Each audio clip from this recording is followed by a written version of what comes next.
afternoon, everyone, and welcome to the channel. Today, very shocking news. The 2020 Shelby GT500 has crashed already.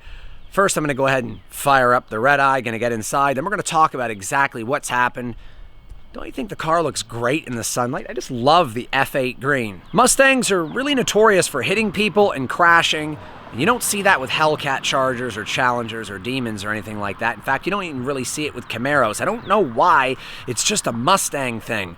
It's just always been like that, it seems. You don't really ever go to a car show and see a guy in a Camaro showing off and spinning out of control and crashing into a bunch of people. I'm willing to bet you guys right now, if you search all over YouTube, for every time you find a Mopar or a Chevy product crashing into something, you're going to find like 24 Mustangs doing the exact same thing.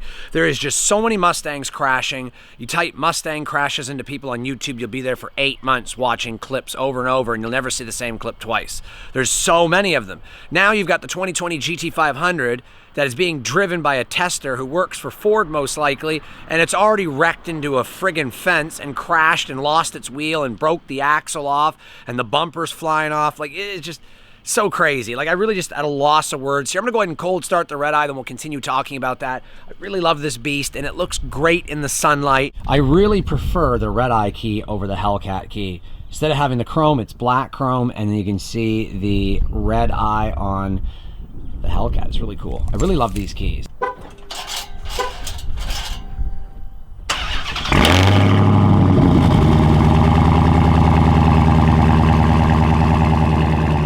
Okay, so let's talk about the Shelby GT500 that is wrecked. First off, guys, I'm not a Mustang hater. I don't intend to sit here just bashing the living crap out of the Mustang. I know a lot of guys are probably gonna say that, so I just wanna, get that out there, that I'm not just sitting here hating on the Mustang, but facts are facts. And if you go on Google and YouTube and search Mustang hits people, Mustang crashes at car show, and you do the same for any other brand, there's more Mustangs, period, a lot more. I really don't want to get into that kind of a discussion in this video, but if you guys want to see a picture or pictures of the GT500 that was wrecked, check out my Instagram and go look at it. Just look up Drive with Demons on Instagram. I'm not going to post it here in the video. I'm going to let you guys go over there and watch it due to other issues I don't want to talk about here on YouTube right now. If you guys want to see that photo, head over to Instagram right now and I'll tell you guys about it. Supposedly, there was a professional driver testing the vehicle, lost control, went off into the fencing area and went off and hit a tree, and the bumper come flying off. The wheel came off, and God knows what kind of damage is done to that car. It was raining, supposedly, from what I heard, but it doesn't really matter because when they tested the Dodge Demon, it was snowing in Michigan, and they sent it over to Denver, which is one of the coldest places in the United States besides Alaska, and they were doing that in February. Yes, February, they were in Denver with the Demon. They never wrecked that. Now, someone did bring it to my attention that GM did wreck their Corvette, and you know what? One time. How many times have you seen a Corvette lose control and hit a bunch of people? I know it's a dig at the Mustang crowd. I love Mustangs. I really planned on getting the GT500, and it really hasn't changed my mind about getting the GT500. I love it. I love cars. I just find it a little bit weird and cliche that a Mustang has wrecked before it's even went into production. That's right, they haven't produced any for anybody. It's a test vehicle, and they've already plowed into a curb, a fence, and destroyed the car. I mean, there's plenty of videos of production Mustangs doing that in the past, but now they've got pre-production Mustangs that aren't even ready for the road yet, and they're already crashing. Like, it's just hilarious in that aspect. But I do love, like I said, the new GT500. I love it, but it is absolutely crazy. Like, what do you guys think? The GT500 is not even ready for sale yet. Someone has already lost control of it. I mean, and to be totally honest, I think a lot of that has to do with the fact that it's a manual car, not an automatic. And I just think that the cars are a little bit too light. Someone may come in here and say the Mustang's not light, but 3,900 pounds is a far cry from 4,600. And the Hellcat's weigh between 44 and 46, and 400 or 500 pounds is a lot. And so that weight helps stabilize on the tires. Plus, it is a lot colder up there in Michigan than it is down here in Jersey. But still, the Demon was tested in Denver and it never crashed. So I really don't know what to think of this situation, except we've got another Mustang that's crashed.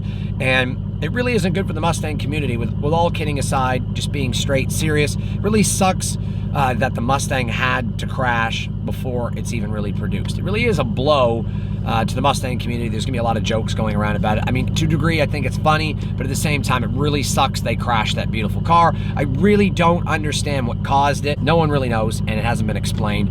I just want to let you guys know that a 2020 GT500 has already crashed during test drives in Michigan area somewhere, and the pictures are on my Instagram channel, and it just really sucks. You know, hopefully they can work the kinks out. I'd really hate to see you know, an amateur driver get behind the wheel of this car, or some rich kid with daddy's money getting this car and driving it and crashing and killing himself. It's a lot of power, and Mustangs were crashing, you know, way before that with only 500 and something horsepower. Now they're going to be up in the 750-ish. I thought it was going to be like 772. Someone said it was going to be 727 or something like that. We don't know yet because they haven't released that number, but it's really scary to know that, you know, amateur drivers could be driving this car, just like the Hellcats and Red Eyes and Demons and stuff like that, but Demons are a little harder to get a hold of.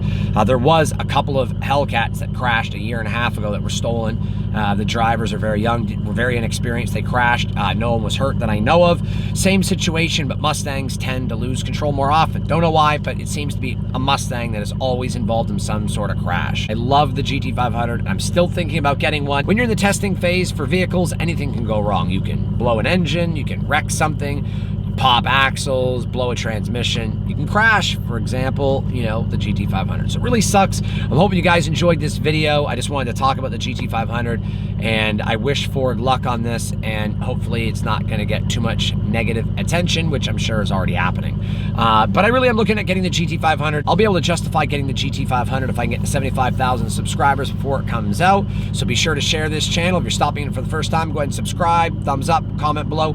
What do you guys think of this situation of the GT500 crashing? Don't forget, check out my Instagram to see the images of the Mustang wrecked. It really does suck to see it, but it's just destroyed. It's gonna have a horrible Carfax now, that's for sure. For all my returning subscribers, thanks so much for watching all my videos. Don't forget to check out the store, drivewithdemons.com. Mopar, no car key tags, Drive with Demons on the other side. Get your hoodies, t-shirts, and more. You can also support the channel at drivewithdemons.com. Support my brother's channel as well. This Can't Be Happening, all lowercase, one word. This Can't Be Happening. Be sure to check me out over on Twitch, After Hours Video Games on twitch.tv. Search Driveway Demons, and be sure to follow me on Instagram and Snapchat. Snapchat is my personal account. We'll see you guys in the next video. Thanks so much for watching. Take care and have a great night.